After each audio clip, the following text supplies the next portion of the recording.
Merci Balandia Nouvelle Tendance, merci encore une fois chez vous, Rondekita Episcopo Yayambo.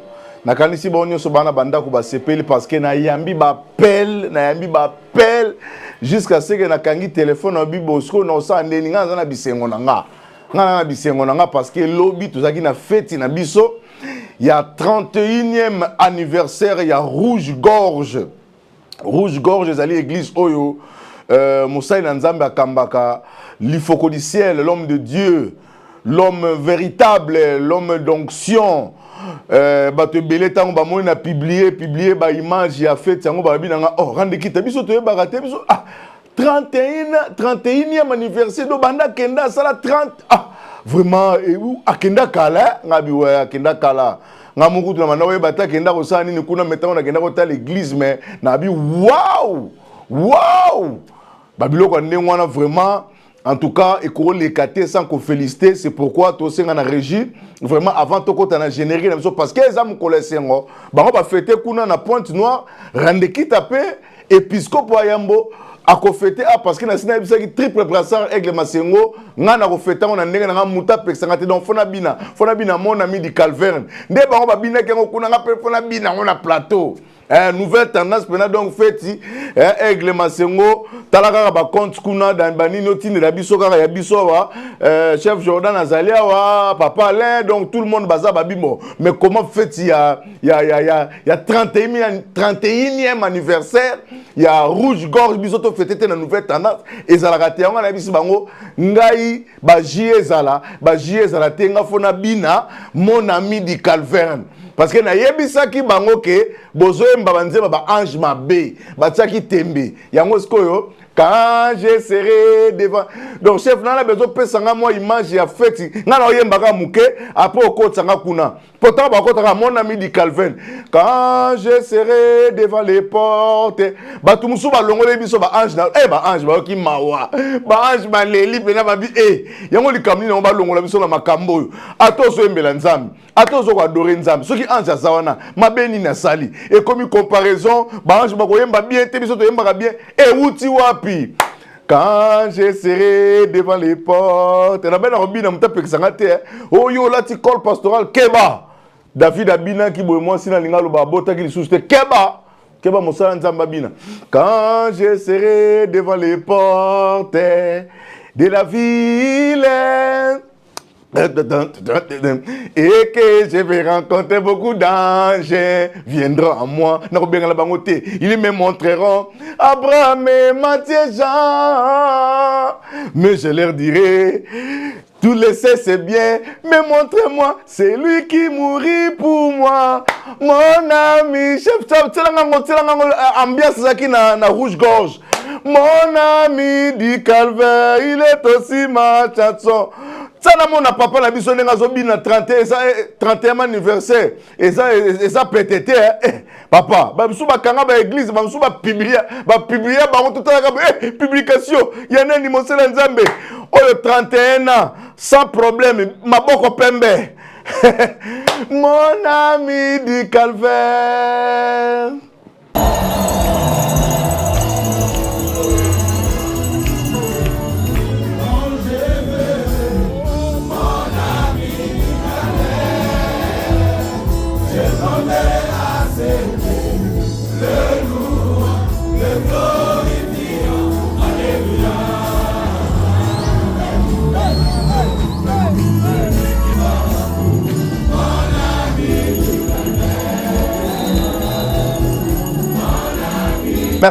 Merci nakanisi ezalaka boye tolobaki yango ya malamu photo soutenir ya mabe nde to soutenir te parce que toza appelé à kosala ka makamalamu toza appelé à okeleka liboso vraiment nouvelle tendance pena to beti maboko vraiment to sepeli félicitations l'homme de Dieu l'Ifoko du ciel félicitations na badia nyonso félicitations na bancien félicitations na ba fidèle nyonso ya Rouge Gorge vraiment félicitations na triple brassard aigle masengo sans oublier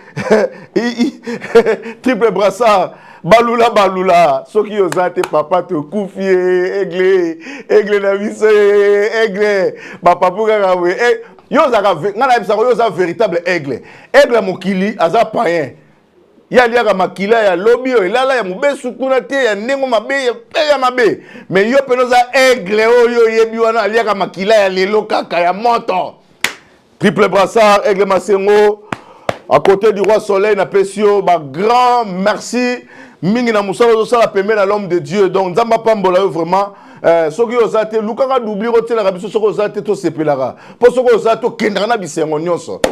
En tout cas, merci pour la image, merci na nyonso, triple brassard, aigle masengo, sans oublier notre papa, l'Ifogodiciel. Alors, nous avons un régime de générique, générique où vous allez, na mettre fin, na makambo ya moi, na mobali oyo, Benjamin, oya yembela ki biso, longo la ba ange. Et pendant que biso tozo ko réprimander, pendant que tozo ko bisi azonga na retour à la parole, bandeko musu basala ki ba hypocrisie bake ko kumisa ye bazoko lempa ye bazoko linga ko lobale vérité bazo linga ko lobale vérité te c'est pourquoi nazo mettre fin na débat oyo nazo la sabino parce que ngana yaka ko susa makambo nazo la sabino ka ba élément mo mokelo sa Arsenal mo rabato aza motema mabe olingete pona nini ngana ko yebisa Jésus soki na komi na lola ngana ko yebisa Jésus longola ba ange alongola ba ange po yaza na besoin à adorer Jésus. Donc, ceux qui va ange ba telemiwana, il y a quoi adorer Jésus. Alors, tout le monde m'a mission à féliciter le col à Toms, pasteur à Toms, tout le monde Harry Papa, le bar vérité. En tout cas, même si Moutouboye Bainaye, même Bosolana et Bolo baka vérité, la parole de Dieu est na camarade té. Lilobe zakana muninga té. Botika ba aventure oyo. Soki mutasale mabe faut ko condamner pour ozong selanzela. C'est pourquoi moni muto bilo bolinga ko lempa, tala zo continuer na babi. Alors nazo zwa longola ba ange, ayembi longola ba ange boyoki et puis après justification mal construite. Justification mo rezanga mutuna makolobi mo bolanda après to suki sana ye lelo na mettre fin na débat wana parce que asali so abi makasi boyo kalikambo ya yembi na suka ayeko balikambo ya Marie azwa kizemi na litoi yoka bandeko nanga likambo nzambe to tika masapo to lembi masapo na kati église tozana posa basali ya nzambe yo bako interpréter biso likukuma ya Moïse. Tozana ba posa basali ya nzambe o bako pasola nkosi lokola ba Samson babimisa mafuta na nzoyi po libote Elia. To lembi maseseli sitoile. Thomas le Kofe to lembi maseseli sitoile. Je pense à cet homme de Dieu Ike Baali. On élève à l'Ifoko, élève il y a 36e chambre il y a l'Ifoko du ciel. Na peso mbote siko zali musai na nzambe un vrai serviteur de Dieu. Asala libo moya ki toko banzembo adoration tu vois que mutazo d'insertion en profondeur en nzambe. Mais chaque jour a communiquer lokola mutapi bili kwa non bokomi ko sama manzambe lokola soso papa vous blaguez avec les choses de Dieu. Bato amoni il passe ma bolongo va souffrir. C'est pourquoi il y a des gens de valeur comme l'Ifokodiciel autolobaka quand tango yoka il faut en profondeur. Tango so ko so que muto adinda ke tanga ki lo nzambe. Frère na biso Benjamin boyebi esika lobaka lekele na boso na politique. Ole Israël muto mo pas recadrer akomi ko sane ba vanti ba komi ko seka na bango. Alobaka uta na église ba baba. Kuna lilobezaka te ba niata ka ba moto ba sotaka ba moto. Ba so beta ba shit na moto. Donc origine ya ngwana. Frère Luka église à malamu ou bien Luka pasteur mo malamu OK na recevoir formation ou bien Luka école mo bien autant en théologie oyeba liloba nzambe zemi ya Marie ekotaki na litoité ale ko ko bisa biso te ba aventure oza ba ninga na ba ko expliquer biso ba aventure totali ba élément no to na générer to ko aligner nyoso ba commentaire ya ba pasteur Atoms na Harry Papa ndenga abone ko ba vérité alobi kaka na ndenga lobeli wana après siko na do dangu ba bongo siko to kota na makambo ya kabundi walesa. Soko ki okuta na pasteur Henri Papa kozala hypocrite tout na question d'actualité la tuna bah oui côté la ville au molongo la ba ange le nzembo ya frère Benjamin si je me trompe pas beaucoup de babi il y a comprendre on ndeni tuna na yeso babi longo la ba ange ma compréhension je pense pas que na mutema na linga ipena ko loba bongo bisone te comprendre en peut-être na ya linga loba ni longo la ba ange ezaka que nous avons tellement na posa oyembela que na lingi o se concentrer na oyo kapenga inano peut-être donc c'est juste une façon de parler bisonde peut-être on a premier degré penza ya rolongo anjo ba umeli ba toye ba ke longola leti ba longola nani e man ba longola nani tous tolérant je pense que ça nango je ne pense que dans son intention il y a kati qui na l'intention ba nzambe bele ba tout ça maki peto lo bango justement c'est parce que toujours on a premier degré et ça non et alors biso to lo ba bomingai ou bien moto penza bomingai vraiment et ça nzembo e bomingai ngola sa teke ba bomio. C'est une manière de parler, de dire que na sepel nango. Et là on a dit là le bas que ba ange ba bela kate lo kwa liboso ba ange ba mona kapasi odi soto zomona na se ya moite ya balé ba ange bazo adorer nzambe baza déjà ba saint mais biso tozo adorer nzambe tozo luka bu saint to leki bango et là wani balé ya misatu 1 Corinthiens chapitre 3 chapitre 6 verset 3 ezolo ba ete na mikolo suka biso to kosambisa ba ange yango na ngela yebisa batu boy nzamba longola nanu ba ange anatanda biso to tombola ye nanu anatanda eza busenga ba nanu ba ange anatanda biso to tombola ye nanu anatanda eza busenga ange ba yembi mingi et puis batikani na monotonie basaka ka TSN mais même ndinga mbani nzambi chimpinga baloji bukola bwaja bukola tabwache samba cha yoni mukakala kuyuka hindu wa bushitu katumba kalobu muchi wa mina malulu mukakala kuyuka maika hangilo ndibo kuja bukola kwanzangu kwanzangu mudimbi mina meile mosanya nzambe pona mona kote ya kitoko omeka kote ya biso na nzembo ya ndeko na biso Benjamin je crois ou alobi na nzambe alongola ba ange y a remplacé et tout na adoration. Comment tu peux nous le prêcher en tout cas nzembo?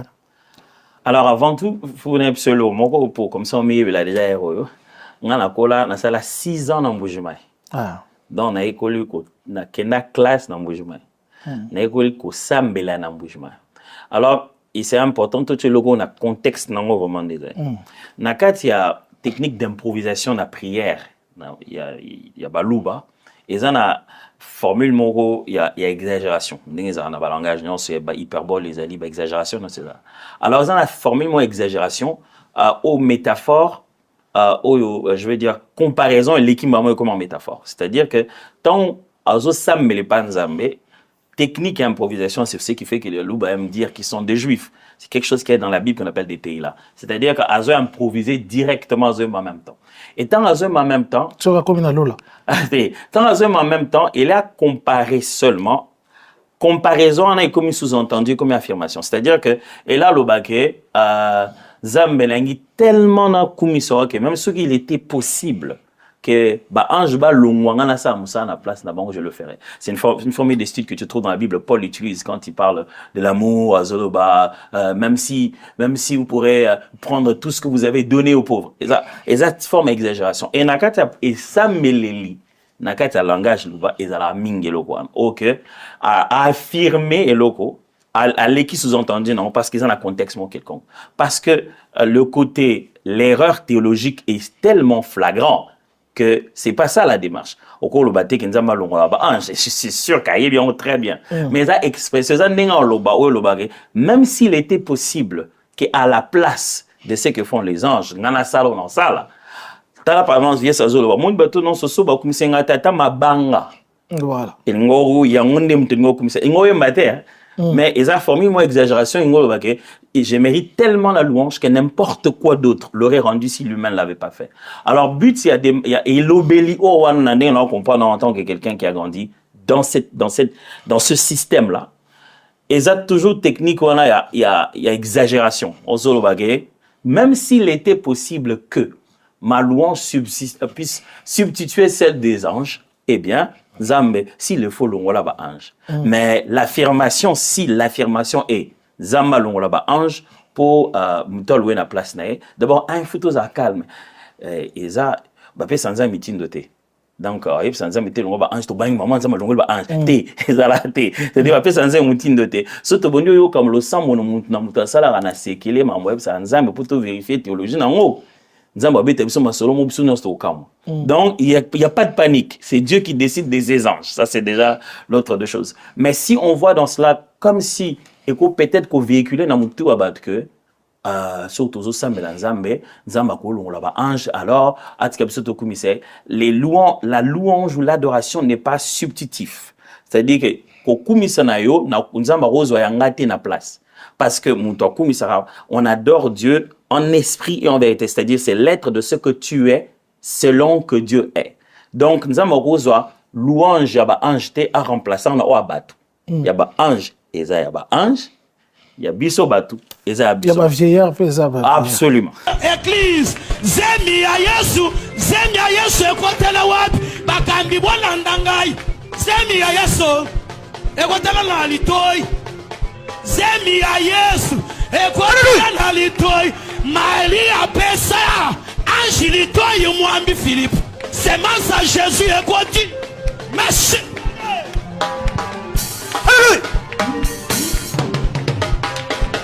Merci beaucoup bandeko na ngai bino moko boyoki makambo frère Benjamin alobi. Makambo alobi c'est faux et archi faux. Alobi bien que alobaki na koyebisa ba bolongwana bolongwana mwa muke no oyembaki bongote. Soki na kei na lola ngana koyebisa Jésus longola ba ange olobaki alongola ba ange. Pona nini? Pona yo oyemba ozoke ne koloba suske ono bango bayemba ka monotoni papa. Omeli nini? Nini esala yo? Oh oyembi to yoka makam oyembi tondolo yoka oyembi tondolo fachi tondolo mama Denise tondolo yo moko so oyembi hihon kaka yo kaka osuki wana te ndenge baloba na lingala fasi soki na bankel boule mag osuki wana te aloke suko yembela biso lisusu zemi ya Jésus ekotaki na litoi ya Maria papa ça c'est la folie ou c'est les choses de Dieu. Pourquoi vous respectez les lois pesibino mituka tena mono bana otamo na ba moto lelo ko motambo na mutuka la mon image mo otamo na mutuka muto peso mutuka no ko respecter te ko respecter même maman neti hein même catholique et lekio catholique tu ba Sainte Maria maman wanza maman wanza do maman na nzambe zeme kota ina litoi allez tambo non bon comprendre le langage na ye il n'y a pas de langage dans la parole de Dieu tu dois nous interpréter les écritures. Totanga verset biblique pendant le cas parce que makambaka bundu wale ça ne le kanga na mutu. Totanga bozana banda ko botangela ngai Luc chapitre 1 verset 34. Babi na biso boye. Marie dit à l'ange parce que Maria banda ko bota te azaki vierge ayebaki mobali te. Yango na catholique basa querer babetaka lisola Marie vierge avant que Maria bota bana botaka. Vierge Marie abotaka akomanga na bana azaka sous vierge te bolanda ngai. Marie dit à l'ange comment cela se fera-t-il puisque je ne connais point d'homme? L'ange lui répondit le Saint-Esprit viendra sur toi et la puissance du Très-Haut te couvrira de son ombre. C'est pourquoi le saint enfant qui naîtra de toi sera appelé fils de Dieu. Benjamin oyoki soko zoyemba na chiluba aike oyemba na chiluba elobi na nzambe eloko te oyemba na anglais elobi papa ozosala base ya buzoba ozosala base ya baventure sala base ya molimo mosanto ekota batu ndenge Denis Ngonde bayemba ndenge Matu Samuel bayemba ndenge Moro Ntsumbu bayemba ndenge Mado Mako bayemba ndenge Mama Shabani bayemba ndenge Marie Misamu bayemba ndenge basali ya nzamba nguya bayemba lokola balifoko du ciel. Papa, yo zo ko interpréter les biso ba aventure. O eza makanisi na yo ke zeme kotaki na litoi. Par là o linga ko robela na semence. Semence yo kotaka na litoi ezali parole de Dieu. Ezali zemité. Parole de Dieu tant ba benga semence ezali mutu ayoki nde. Ezali semence ya production te. Awa, il s'agit de semences et de production. C'est pourquoi Jésus a botamé 23 chromosomes T. Pour la nini, aba alo bela nenge zemi ko kote la. Alo bibo ngana yebi na mobilité. Naza vierge, na yebi na mobilité. Et ko sala melanga ndenge nini. Ah bazo solo la. Semence ya lilobe ko kota peut convaincre motema ne andima. Mais eloko ekota ki na libumpe sala mwana mystère ya Nzambe. Yango alobi ke Marie dit à l'ange, comment cela se fera-t-il? Et ça veut dire que quand on a litoi, comment est-ce que ça m'a ndenge nini parce que tokobima te tokokende tel te tokosala boye te obalinga mpe te ekosalama ndenge nini nakoma na zemi. Ange alobi ne boye. L'ange lui répondit, le Saint-Esprit viendra sur toi et la puissance du Très-Haut te couvrira de son ombre. Eko allez, botika ba fantir. Frère, mikolo ko yemba suste. Oso zue koki, oso bes na ndenga mabe. Ndeko moka loba ozo sala succès, mais na kasha mabe. Tika biloko wana. Luko ba do tanga Bible, avant yemba otanga Bible.